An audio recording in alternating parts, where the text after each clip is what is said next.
Hello everyone. सो आज हमारे class 10th का हिस्ट्री का चैप्टर 2 का पार्ट 2 है और लास्ट पार्ट भी है। इसके बाद ये हमारा सेकंड चैप्टर ख़त्म हो जाएगा, फिर हमारा नेक्स्ट चैप्टर आएगा। ठीक है, तो हम इसके बारे में देखते हैं। शहर में आंदोलन धीमा पड़ने के कारण क्या थे? ठीक है, ये मैंने पहले भी आपको बताया थोड़ा थोड़ा, अब अच्छे से देख लेते हैं। खादी कपड़ा महंगा होता था, इसलिए उन्होंने विदेशी सामान को खरीदना प्रारंभ कर दिया। जो हमारे देश में क्या बनता था, खादी कपड़ा, और वो होता था महंगा, और हमारे पास पैसों की इतनी तंगी थी कि लोग सोचे थे नहीं, अब हमें जिसमें फ़ायदा हम तो वही लेना चाहेंगे जो हमें कम कीमत में मिलेगा। तो इसी वजह से वो लेने लगे, इसी वजह से थोड़ा थोड़ा धीमा पड़ने लगा। आगे देखते हैं। वैकल्पिक संस्थानों की स्थापना की प्रक्रिया बहुत धीमी थी।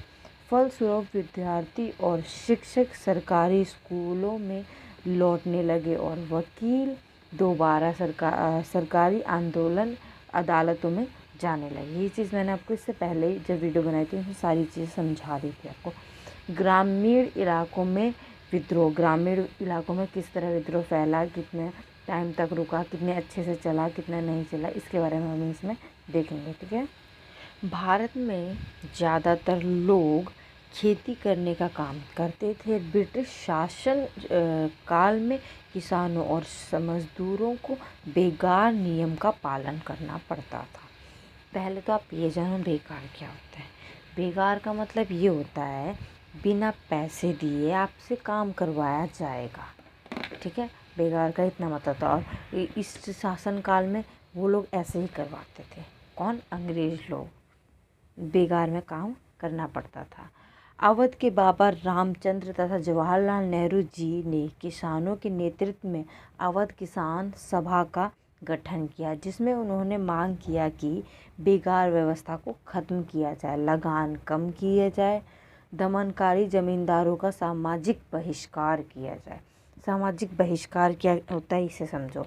जो ज़मींदार है वो लोगों को पूरी तरीके से झंझोड़ देता है, उनसे कर लेता ही लेता है, उनके पास कुछ हो या ना हो। इसी वजह से कोई भी उससे कर ना ले, उसके खेतों में कोई काम ना करे, उसको कोई मतलब कुछ भी सामान उसे सुविधा दी ही ना जाए, समाज पूरी तरह से उसे छोड़ दे।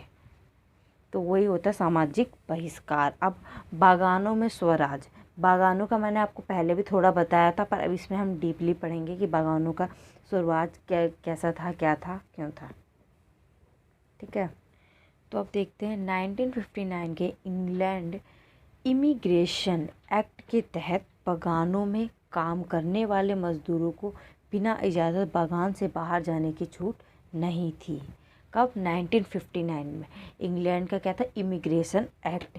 इसी के तहत बागानों में जो लोग काम करते थे उनको वहाँ से बाहर जाने की कोई भी आज़ादी नहीं थी। ठीक है, तो अब नेक्स्ट पॉइंट है बागानों में काम करने वाले मजदूरों के लिए इस कानून का ख़त्म होना था। मतलब ये वो चाहते कि ये कानून से बहुत परेशान थे, चाहते थे जल्द से जल्द इस कानून से उन्हें छुटकारा मिल जाए। इन सभी कारणों से तथा चोरी चोरा के हिंसक टकराव के विषय में सुनकर गांधी जी ने असहयोग आंदोलन रोकने का आह्वान किया। अब चोरी चोरा कांड क्या था, हत्याकांड, उसमें मतलब क्या क्या हुआ क्या नहीं हुआ, इसके बारे में हम आगे भी आएगा तो हम डीपली उसे पढ़ेंगे। आंदोलन करने से पहले समझाना, तरीके पढ़ना, मतलब आंदोलन करने से पहले क्या क्या नीतियाँ बनानी चाहिए, वो नीतियाँ बहुत ज़रूरी है। क्योंकि पहले जब गांधी जी ने ये आंदोलन स्टार्ट किया तो इसमें क्या हुआ, गांधी जी ने स्टार्ट तो कर दिया पर सभी लोगों का मुद्दा अलग अलग था। कोई अपने खाने के लिए, कोई अपनी खेती के लिए, कोई बागानों व्यवस्था के लिए, किसी का भी मोटिव एक नहीं था। जब तक आप सबका मोटिव एक नहीं होगा तब तक सक्सेस मिल ही नहीं सकती है। इसी वजह से तो गांधी जी ने सोचा अच्छा आगे हम पहले लोगों को समझाएंगे तरीके से और पढ़ाएंगे, उसके बारे में बताएंगे, आंदोलन का लक्ष्य बताएंगे, उसके बाद जाके सबको साथ लिया जाएगा। क्योंकि आंदोलन का जब सही लक्ष्य पता होगा तभी तो अच्छे से चल सकता है। अब पढ़ेंगे सविनय अवज्ञा की ओर, मतलब सविनय अवज्ञा आंदोलन। फरवरी 1922 में गांधी जी ने असहयोग आंदोलन वापस ले लिया, परंतु बहुत सारे भारतीय ने कहा कि अगर हमें ब्रिटिश का विरोध करना है तो प्रांतीय परिषदों के चुनाव में हिस्सा लेना होगा। इसके लिए CR दास और मोतीलाल नेहरू ने मिलकर 1922 में स्वराज पार्टी का गठन किया। जवाहरलाल नेहरू और सुभाष चंद्र बोस ने इस पार्टी में साथ नहीं दिया क्योंकि वह आंदोलन की मदद से स्वतंत्रता प्राप्त करना चाहते थे। कुछ लोगों ने सोचा कि हम पार्टी बनाएंगे, उनसे जीतेंगे, तब हम अब स्वतंत्रता प्राप्त करेंगे, पर कुछ लोगों ने सोचा कि नहीं, हम तो आंदोलन करके स्वतंत्रता प्राप्त करेंगे। पहला कारण विश्वव्यापी आर्थिक महामंदी का असर, मतलब जो भी आंदोलन चला उस पर विश्वव्यापी महामंदी, जो महामारी आ गई, महामंदी मतलब करीबी आने लगी थी पूरी तरह से, बाजार ठप्प पड़ गए थे, तो उसमें से क्या क्या असर पड़ा था उसके बारे में हम देखें। ठीक है, 1926 कृषि उत्पादन की कीमतें गिरने लगी थी। ठीक है, 1930 के बाद पूरी तरह धाराशायी हो गए, मतलब बहुत बुरा हाल उनका हो गया था।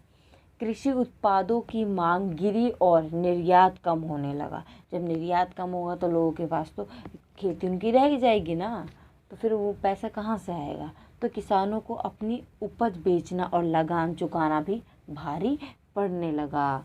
गरीबी बहुत ज़्यादा बढ़ गई क्योंकि सरकार ने कम कर में कोई कमी नहीं की। गरीबी बढ़ेगी, इंसान के पास खाने को कुछ नहीं है पर उनको पैसा देना ही देना है, तो इंसान क्या करेगा।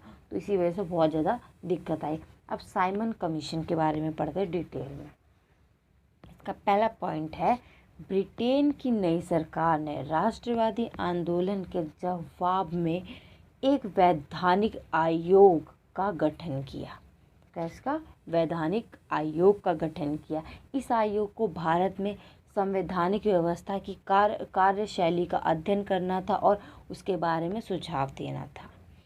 इस आयोग में एक भी भारतीय सदस्य नहीं थे सारे और यह कमीशन स्वराज की ओर कोई संकेत नहीं कर रही थी, परंतु भारतीय का लक्ष्य स्वराज था, इसलिए भारतीय ने कमीशन का विरोध किया। तो ये साइमन कमीशन कहाँ से आया था? वहाँ इंग्लैंड से। उन्होंने भेजा था अपना इंसान, उन्होंने इसलिए भेजा था कि वो हमारे जो भी कार्रवाई होगी, संविधान किस तरह, सारी चीज़ें वही देखेगा। और इसमें सबसे बड़ी बात, भारतीय में से कोई नहीं था। जब भारतीयों के लिए कानून बनाना है, भारतीय ही नहीं है तो कानून सही कैसे बन सकता है? भारतीय तो होना ज़रूरी ना। इसी वजह से इसका विरोध किया गया। 1928 में जब यह कमीशन भारत आया तो भारतीय इसके विरोध में नारे लगा रहे थे, साइमन कमीशन वापस जाओ। उस आंदोलन का नाम क्या था? साइमन कमीशन वापस जाओ।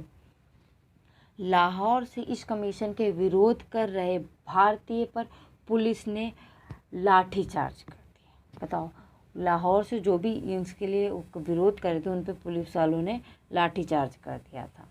नेक्स्ट पॉइंट है, जिसमें लाला लाजपत राय जो एक स्वतंत्रता सेनानी थे, उनकी मृत्यु हो गई। इन्हीं कारणों से महात्मा गांधी ने सविनय अवज्ञा आंदोलन प्रारंभ करने का फैसला किया। क्यों किया? ये चीज़ याद रखना। सविनय अवज्ञा आंदोलन क्यों प्रारंभ हुआ? क्योंकि लाला लाजपत राय की हत्या कर दी गई थी। वो किसने की थी, क्यों की थी? जब साइमन कमीशन को वापस भेजा जा रहा था तब उसमें उनकी हत्या कर दी गई थी, और वो क्या थे? स्वतंत्रता सेनानी थे, लाला लाजपत राय। नेक्स्ट है नमक यात्रा सविनय अवज्ञा आंदोलन। ठीक है, सविनय अवज्ञा आंदोलन में औपनिवेशिक कानूनों का उल्लंघन करने तथा सहयोग न करने का आह्वान किया गया। गांधी जी ने सविनय अवज्ञा आंदोलन प्रारंभ करने से पहले लॉर्ड इरविन के सामने की 11 मांगे रखी थी। ठीक है, और जो लॉर्ड इरविन थे उन्होंने एक भी मांगे मानने से इनकार कर दिया था। उनमें से कुछ मांगे नमक कर खत्म करना, राजस्व कर को कम करना, परंतु इरविन ने सारी मांगे अनावश्यक बताया और पूरी करने से इनकार कर दिया। फिर महात्मा गांधी जी ने एक और पत्र लिखा और उन्होंने उसमें लिखा कि अगर 11 मार्च 1930 उनकी मांगे पूरी नहीं की गई तो सविनय अवज्ञा आंदोलन प्रारंभ कर देंगे। इरविन झुकने को तैयार नहीं था।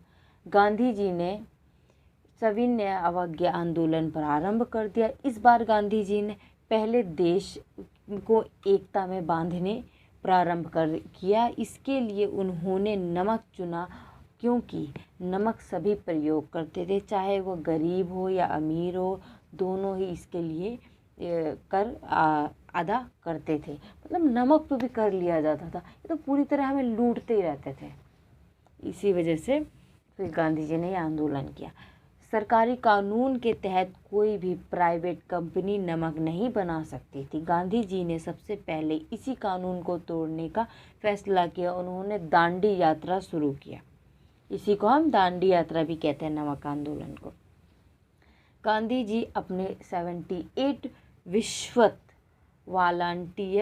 वॉलंटियर के साथ नमक यात्रा शुरू कर दी। ठीक है, यात्रा साबरमती में गांधी जी के आश्रम से 240 किलोमीटर दूर दांडी नमक गुजरात के कस्बे में जाकर ख़त्म होनी थी। रास्ते में उन्होंने अपने विचारों का प्रसार किया, क्योंकि इस बार वह चाहते थे उनका यह आंदोलन ज़्यादा शक्तिशाली हो, और यही हुआ। आंदोलन धीरे धीरे बहुत ज़्यादा शक्तिशाली होने लगा।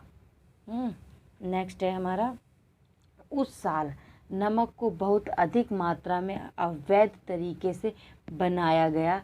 धीरे धीरे सभी लोग नमक पर कर देना बंद कर दिए। मतलब जब उन्होंने, गांधी जी ने एक बार कर को तोड़ दिया, तो सब लोगों में भी ऐसा है कि नहीं अब हम भी कर सकते हैं, हम भी, सरकार कुछ नहीं कर सकती। तो धीरे धीरे हर जगह के लोगों ने खुद से ही नमक बनाना शुरू कर दिया।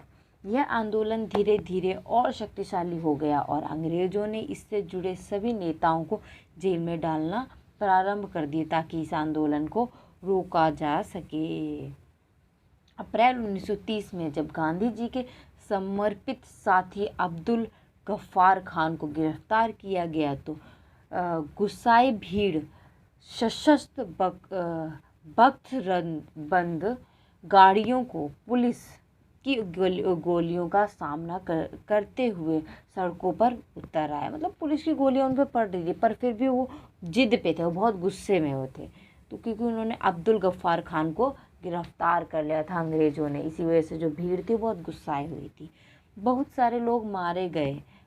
महीने भर बाद जब गांधी जी को भी गिरफ्तार कर लिया गया, तो गोलापुर के औद्योगिक मजदूरों ने अंग्रेजी शासन का प्रतीक पुलिस चौकी और नगर पालिका भवन, अदालतों और रेलवे स्टेशनों पर हमला करना शुरू कर दिया। गांधी जी ने एक बार फिर आंदोलन वापस ले लिया। 5 मार्च 1931 को उन्होंने इरविन के साथ एक समझौते पर दस्तखत कर दिए। इसे गांधी इरविन समझौता कहा जाता है। अब गांधी इरविन के समझौता क्या होता है, इसे भी हम आगे डीप में पढ़ेंगे। गांधी जी यह सब रोकना चाहते थे, और जेल में बंद लोगों को रिहा करना चाहते थे। सभी नेताओं को रिहा करना चाहते थे, चाहे वो कोई भी हो, है ना, क्योंकि उन्होंने साथ दिया था। वो सब एक साथ आएंगे तभी तो अच्छे से आंदोलन चल पाएगा। गांधी जी यह भी चाहते थे कि एक सभा अंग्रेज कांग्रेस पार्टी और महात्मा गांधी के बीच ही हो, ताकि सभी मिलकर कुछ नए तरीके से बात कर सकें। गांधी जी एक सभा बैठाना चाहते थे जो अंग्रेज और कांग्रेस पार्टी के बीच में हो, ताकि वो जो भी अपने मुद्दे रखना चाहता है अपने मुद्दे रख सके। इस समझौते के बाद लंदन में एक गोलमेज सम्मेलन गठित की गई, जिसमें भारत में गांधी जी, सरोजनी नायडू गए, परंतु भारत के पक्ष में कोई भी निर्णय नहीं लिया गया, और वे निराश वापस आए और अवज्ञा आंदोलन दोबारा प्रारंभ करते हैं। मतलब दोबारा से प्रारंभ कर दिया गया। 1934 आंदोलन धीमी पड़ चुके थे, पर इस बार लोगों ने उनका सहयोग नहीं किया। सामूहिक अपनेपन का भाव। अब हमारे देश में किस तरह से सामूहिक अपनेपन का भाव था। भारत में राष्ट्रवाद के विकास के 2 कारण थे, संयुक्त संघर्ष और सांस्कृतिक संघर्ष।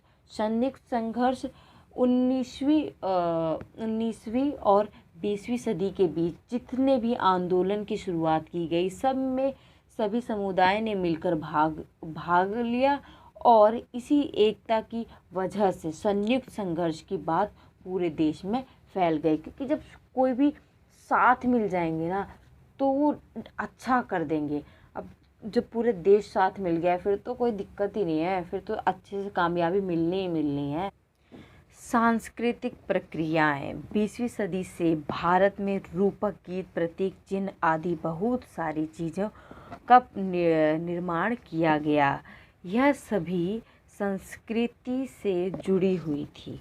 जैसे बंकिम चंद्र चट्टोपाध्याय ने भारत माता की तस्वीर रूपक का निर्माण किया, जो दर्शाती है कि भारत हमारी मातृभूमि है और इस मातृभूमि की स्वतंत्रता और सुरक्षा हमारा धर्म है। उन्होंने मातृभूमि की स्मृति स्तुति के रूप में वंदे मातरम लिखा। इस गीत को विभिन्न तरह से आंदोलन में गाया गया। अब क्योंकि गीत है, प्रतीक है, किसी चीज़ को अगर हम देख के विजुलाइज करके याद करते हैं, सोचते हैं, तो हम इमोशनली उससे कनेक्ट हो जाते हैं। और जब हम इमोशनली कनेक्ट हो जाते हैं तो हम उसके लिए काफ़ी पॉजिटिव हो जाते हैं। नहीं, वो हमारे लिए होना चाहिए। जैसे हमारे देश की कोई बात आती है तो आपके अंदर भारत की इमेज बन जाती होगी, भारत के नक्शा आ जाता होगा, भारत का नक्शा आ गया, भारत माता की तस्वीर से आ जाती होगी। तो ये क्या है, ये इसलिए बनाया गया, रूपक होना ज़रूरी है। रूपक होगा तो आपके सामने एक छत्र छाया रहेगी कि नहीं, ये हमारा देश है।